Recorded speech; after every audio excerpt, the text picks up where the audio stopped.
Hello and welcome to the big picture. Prime Minister Narendra Modi is about to start a 3-day visit to United States of America today. This is his 4th visit in the last 2 years and it will be the 7th meeting with President Obama.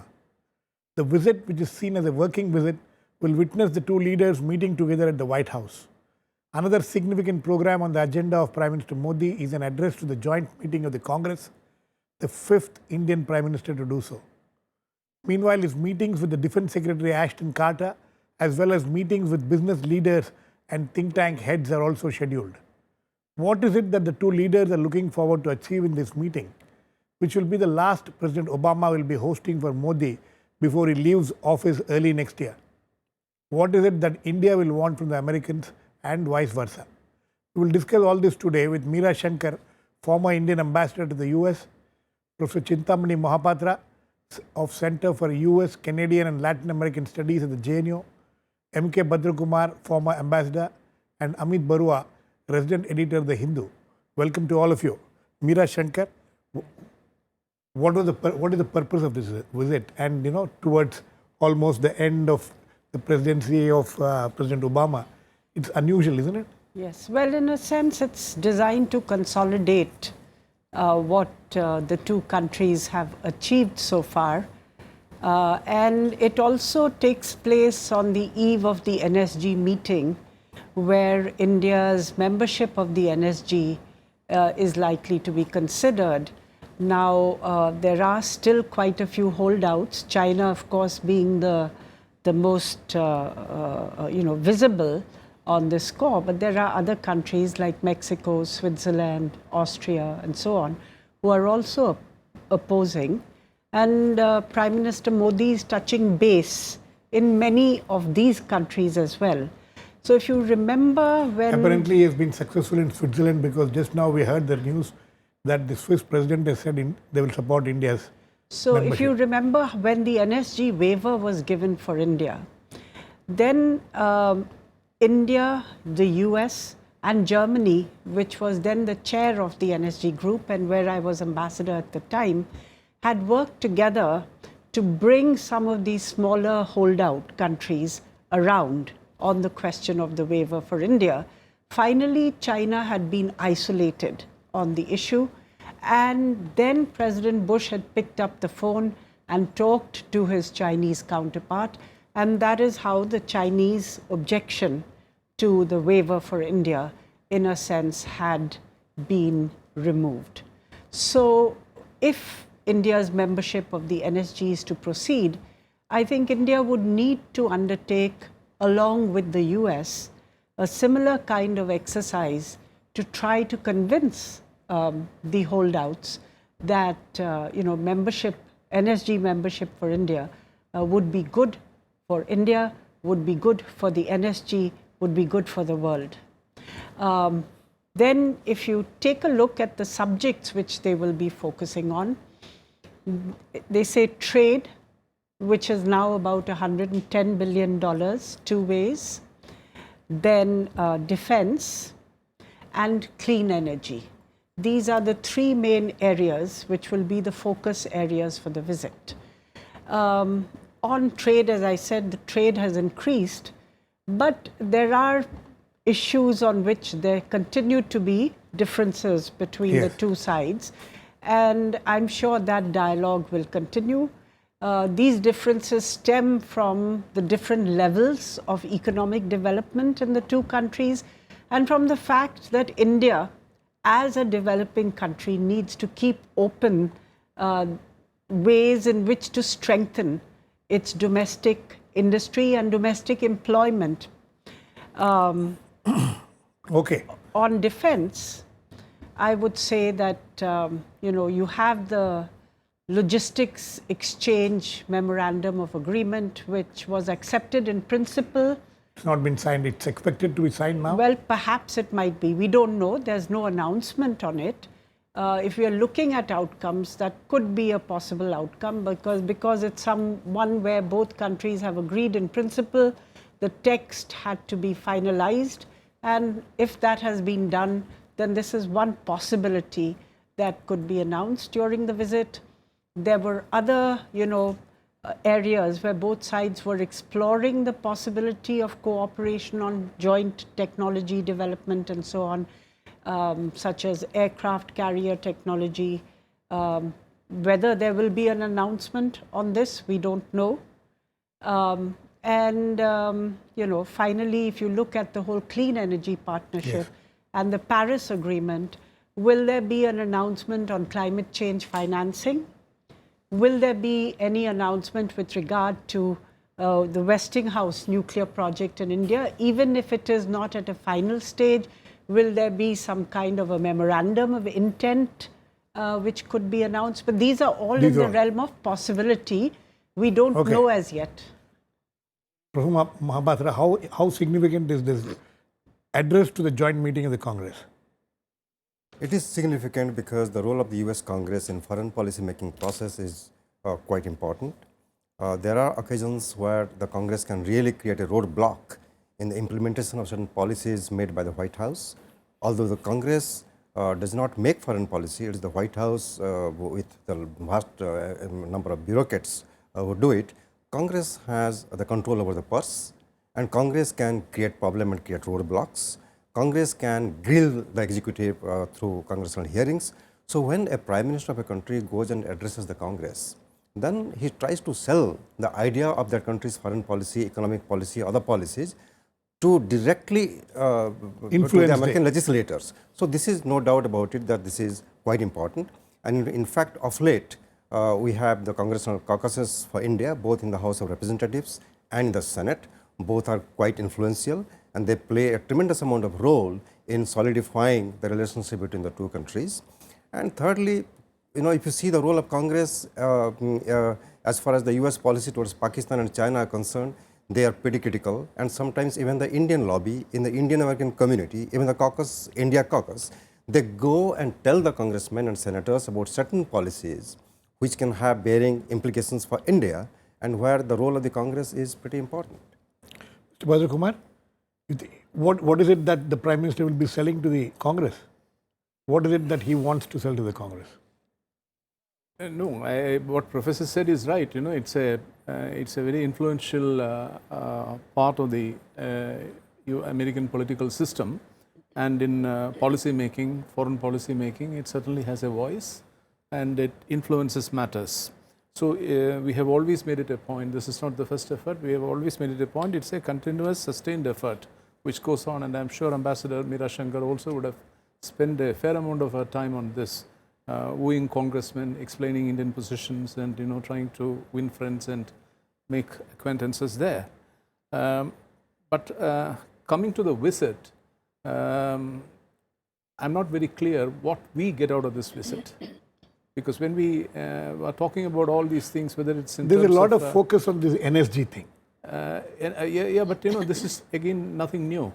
If you go back to the earlier visits, not only now, even during Prime Minister Manmohan Singh's time, this is constantly talked about. Green energy and this meeting. So on. When is this meeting? This meeting is supposed to be held very shortly. Yeah. So the focus that anything could happen in that meeting. Is that what India is expecting? Yes. You see, this is purely right now. There is a certain focus on that because that is taking place on the 9th. Yes. The day after Prime Minister visits. So let's put it this way: that this visit is not going to impact the outcome of the NSG because countries would have taken their positions, and I don't know whether the United States is willing to go like it did in the earlier time at the time of getting the waiver. Whether it is interested in it even to push it that fast, that hard, for our sake, to get it through. Today the Prime Minister was in Switzerland. He managed to convince the Swiss government that and it has announced that it will support India's membership in the NSG, and he's going to Mexico, and do you expect him to? See, the point is there's have a this positive fine print is what is important here. Even China is not opposing. China is also speaking in terms of the principles involved. Now, Switzerland also has, this is not something which is personal in terms of, India. It is in terms of, the principle behind it. So, Bhadran, I would say that if we look at the NSG itself, say, France became a member of the NSG at a time when it was not a signatory to the Non-Proliferation Treaty. So if you're looking at precedents, there are precedents where this has happened. The point is right now, for Because this NSC, these countries are saying that India should sign the NPT and then only it can get a... You see, NSC itself was created by the Americans within a year of our nuclear explosion in 1974. It was actually India-centric, NSC. Now, there's a long history there. And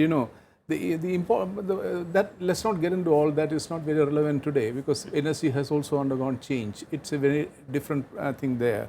But here when it comes to that, there is the aspect, like the New York Times editorial also mentioned it, there is the aspect of the strategic balance in the region. Now, Pakistan has also put in its application. India is there, Pakistan is there. Now, on what basis do you put India on a fast track? Now, this got to be discussed, and New York Times has written there that differentiating this way is not justifiable and not tenable, and it can even be counterproductive. So you're laughing. No, I'm not laughing. No, I'm just thinking loudly. Yes. That here is a case where this government of India is trying its best to enter NSG as a member. It is not just Modi going to Washington and talking to Obama on the eve of the NSG meeting. Our president also went to China to convince China the need for India's entry into NSG. And then the PM is visiting Switzerland and then Mexico. So at the moment, India's diplomatic proactivism is very clear as far as the NSG membership is concerned. Whether it will be successful, not successful, only time can tell. But in the past, there is a record that if necessary, the Americans can arm twist certain countries and if they want to, and make things happen. So that is what. If I may say, Girish, that perhaps we might see some announcement with regard to India's membership of the MTCR, the Missile Technology Control Regime, where I think that the country which had put a hold there, because there's no question of signing it. That has been criteria. announced already. There is So nothing no, it further hasn't been needed. announced. It's been announced and India has joined. So that is history It now. hasn't been announced. In fact, on that basis only now, we are going to discuss with Vietnam this BrahMos missile. We signed on the 27th of May. Okay, Amit, how do you see this visit? How important do you think it is? Well, I think that the visit is significant. Any visit to the US is significant. But I think really the issue is one of takeaways. Exactly. I mean, that India and the Indian Prime Minister and the American President keep meeting, it's evident to all. And the fact that he's going to address the US Congress, that's also great. But I think at the end of the day, I mean, the key question is what people have been saying earlier. On the NSG, what kind of push is going to come from the US? Because whatever it is, George W. Bush really, went the extra mile as far as pushing the waiver is concerned. So obviously this is an issue. And, at the time of the Nuclear Security Summit in Washington, President Obama really equated India and Pakistan, and he said that both countries are heading in the wrong direction as far as non-proliferation is concerned. So he did tag India on to Pakistan at that time. So my own sense is that, looking beyond this relationship, we today claim that we are the largest growing economy in the world. So I think it's time India started setting its own foreign policy agenda and pushing it. And I think that looking beyond the United States, in its strategic outreach is something which we need to do, because there are complications with China that have arisen. Because I think this agenda of the Indo-US Entente against China, this has gained a lot of currency. And my own sense is that this is going to create a lot of issues for us in times to come. It already has. The fact that, the Chinese are batting for Pakistan on the Masood Azhar issue, I think that doesn't bode well for what might happen in the NSG meeting, because on a previous occasion, a call from the American president to the Chinese president worked, but I'm afraid that the world has changed. Our own attitude towards the Chinese has changed. So in all that, I mean, why should they go the extra mile in, agreeing to a consensus? So I think that the larger issues are out there, and really with President Obama departing and a new president going to come in, and we also have to look at the possibility of President Trump and what that means for India and the rest of the world. So I think that it's all open, really what's going to happen. And it's good that the Prime Minister is going and, reaching out to the Congress and so on. But really, what is in this visit in terms of outcomes and takeaways, I think that's really an open question, Girish. Meera, how do you react to that? And why should Americans go that extra mile? Why do you think they will go extra mile if you think they will? Well, we have to see whether they will. It can't be a foregone conclusion that they will. And there has been a degree... is looking at it from Obama's point of view. He is on his way out. You think that he wants to leave some certain kind of a legacy before he It could be a question of a legacy issue, but it also depends on, how they see this whole issue. If you've seen the editorial in the New York Times, which was referred to, and there has been one stream which really looks at, a strategic balance in South Asia. Amit was talking about China. And yeah, but there is another stream which said that India has been a responsible country. Its non-proliferation record is impeccable. Indeed, I mean, this is my comment, not theirs, that if you look at the actual members of the NSG, some of them, their proliferation record, non-proliferation record is far worse than that of India's. So in many ways, even though India is not formally a part of the non-proliferation treaty, it has adhered to its objectives far more scrupulously than many of the members of the NSG itself. And for the NSG to have a large country like India outside the tent, or is it better for them to have it inside the tent? Because India does have access to its own nuclear energy and technology, and it has always exported or not within the ambit of a very strict concern about ensuring that its technology is used for peaceful purposes only. And this is right from the 1940s. Right. We have been talking about this, and Bhadrakumar, we have been advocating this, what Ambassador Meera Shankar was talking about. But how much are they influenced by it, and how much are they during this visit, during this meeting of the NSG? You think the Americans have, because we all know that Americans will not do anything unless there is a quid pro quo. So what is the quid pro quo India can offer? You see, Amit made some very valid points. We are hearing him say that. The point is, compared to the last time when George Bush intervened with Hu Jintao, and this has to be done. That kind of leveling he managed to the Chinese leadership. I don't think that equation is today available between Washington and Beijing, number one. Number two, in terms of the perception of India's China policy, during the UPA rule, that India, it's not in India's DNA to be part of the US's rebalance strategy in Asia. As People's Daily wrote at that time, in fact, the waiver time, they wrote an editorial why they have supported, and they said that we believe that it's not in India's DNA. From that time again to the present time, there is a sea change. The vision statement last year, and so there are so many things. Now Malabar exercise is going to take place. So all this taken into account, the trilateral get-together, US, India, Japan, and so on. So Chinese are on guard there. The paradox is, if you go back to the writings, at the time of the negotiation of the nuclear deal, all the Indian pundits were saying that it will give us a lot of leverage vis-a-vis China. And now the paradox is, we need China's help and cooperation to get into this so that we can create more leverage against China. Look at that. So, it's really quite a curious situation that is available here. And I don't think that even if Obama, who is a genuinely a believer in disarmament, I don't think Obama is in the business of creating a legacy on this issue. he had opposed the deal. Rather, he disfavored the deal. And When he was a senator. When he was a senator. So, he's gone along with it because there is a larger relationship with India and he doesn't want to muddy waters and he's gone along with it. But I don't think he's going to go the extra leg. And even if he wishes to, I really doubt about the kind of clout he has today with the Chinese. Okay. Okay, Would you like can to I respond to say, that? yeah. I just want to say that, membership of the NSG is not about leverage against China. It is about access to civil nuclear energy. It has nothing to do with strategic issues. No, in that access.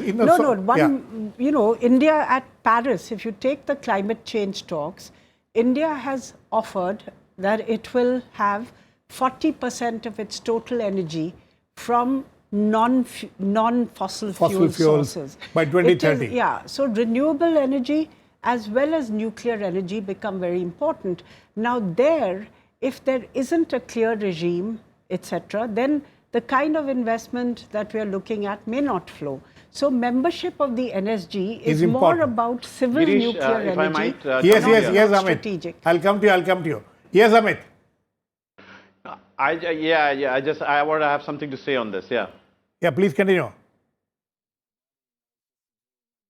Yeah, no, I wanted to say this whole notion of nuclear energy, after the nuclear deal, other than I think 1 or 2 units of Kudankulam, nothing has really moved, not from the United States, not from the French. I think this was this big, big thing that was sold to the whole of India that, we are going to have this rapid expansion of nuclear power.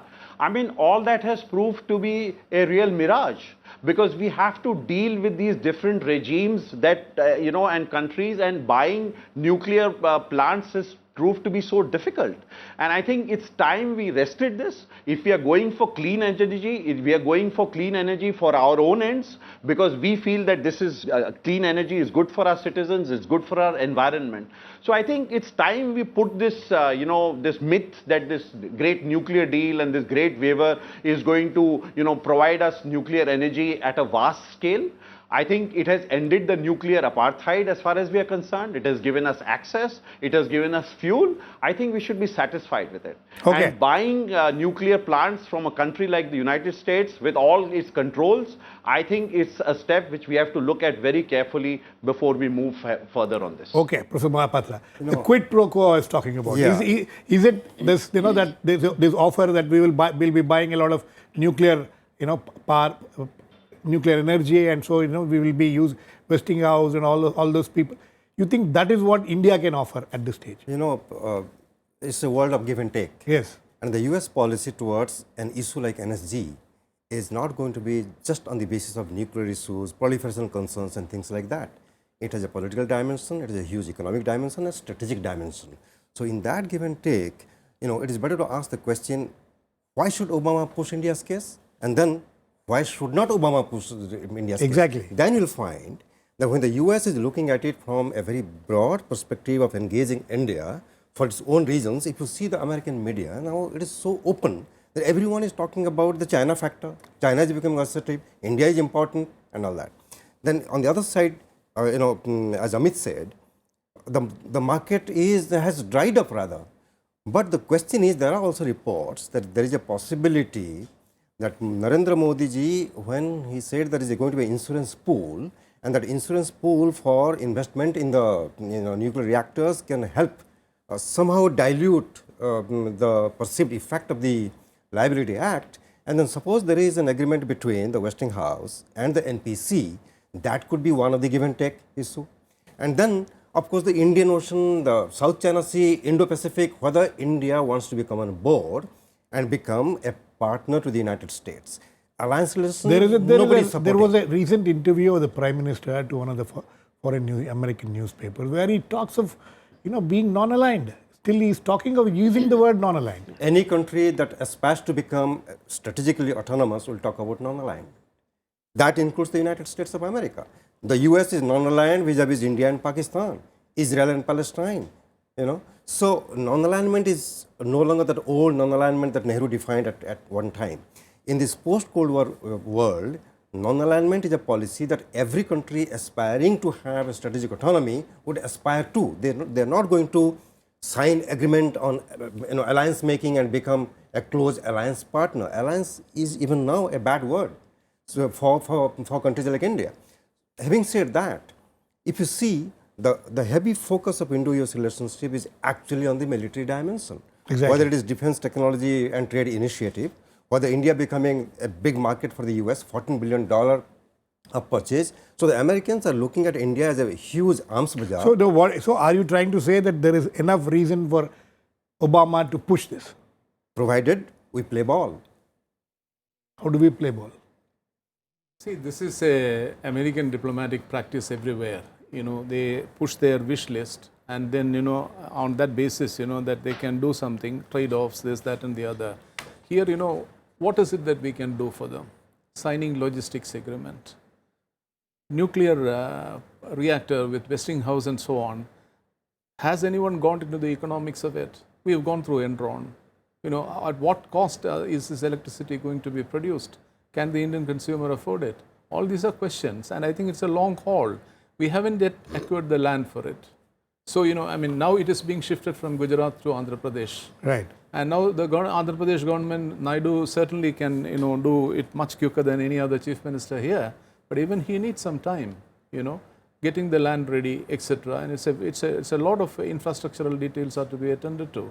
So Americans are like, the hearing took place in the US Congress just before, just 1 week back. And you saw the kind of things that was said there at the hearing. So there is a certain amount of disillusionment also that, the kind of expectations that Modi raised at the time of his election, when he became Prime Minister, those expectations have not been fulfilled. There's a lot of frustration on that. So there is a lot of disappointment there. And what about this hearing, congressional hearing on human rights, which is scheduled for the day after that? Well, that's something, which is... It's quite extraordinary and very odd that the Prime Minister is going to be in US and this congressional hearing on human rights in India is being discussed. Well, Mr. Lantos is the chair of that committee. It's embarrassing. I mean, India, for instance, wouldn't do this. If we have a foreign guest in India, we wouldn't simultaneously hold hearings on human rights. But it's part of the US processes. And Could they have postponed it? Well, it depends on the individual chair. If Mr. Would Lantos... they have done it to King Salman? I doubt. Is it for want of human rights violations in Saudi Arabia? Certainly not. Like Obama went to Saudi Arabia. They had hearings on Saudi Arabia. They had hearings at that time on what? On the Saudi involvement in 9/11 attacks. It's not human rights alone. Very serious hearings, but not when Obama was there. Everything, was done properly earlier. And here the point is the Prime Minister is on American soil when this is taking place. These are all sensitive issues, but if you become pragmatic and try to understand the US policy, the State Department annually, ritually brings out a report on human rights, on religious freedom, on global patterns of terrorism. And the people who write all these reports, they don't even read one another's report. This is one. Number two. They don't even know that. Don't tell me that they didn't know I that. visited State Department, spoken to them. The PM is going to be in town when they didn't know about it. Secondly, even if they know it, see the politics within the Washington's beltway. Secondly, we are very sensitive about what a congressman is saying or senator is saying. Like if you look at what the Indian parliamentarians are saying once in a while, then you'll find somewhat similar picture at a lower scale. Okay. China happens to be the only country which is also bringing out a report on human rights and blaming the US for violating human rights within the US. Let's do it. Amit, very quick last words to you. As far as the commission that... Yeah, I think that we should be less sensitive. I think we should be less sensitive on what a US Congressional Committee thinks or doesn't think. I think too much importance is being accorded, to some of these issues. I think that as a country, we need to build up our own strengths and our own views. So if somebody is doing something, I think it's best that it's ignored, because the more importance you give such things, the more importance they assume. My only thing is that that is something which we need to look at very carefully. Okay. I think on that note, we need to end, but we'll wait and watch the next 2-3 days. that the Prime Minister is going to be in US and what will happen and what will be the outcome of that visit. We'll certainly discuss after he returns. Thanks to all my guests. Please keep watching. We'll come back with another issue, the big picture, same time tomorrow.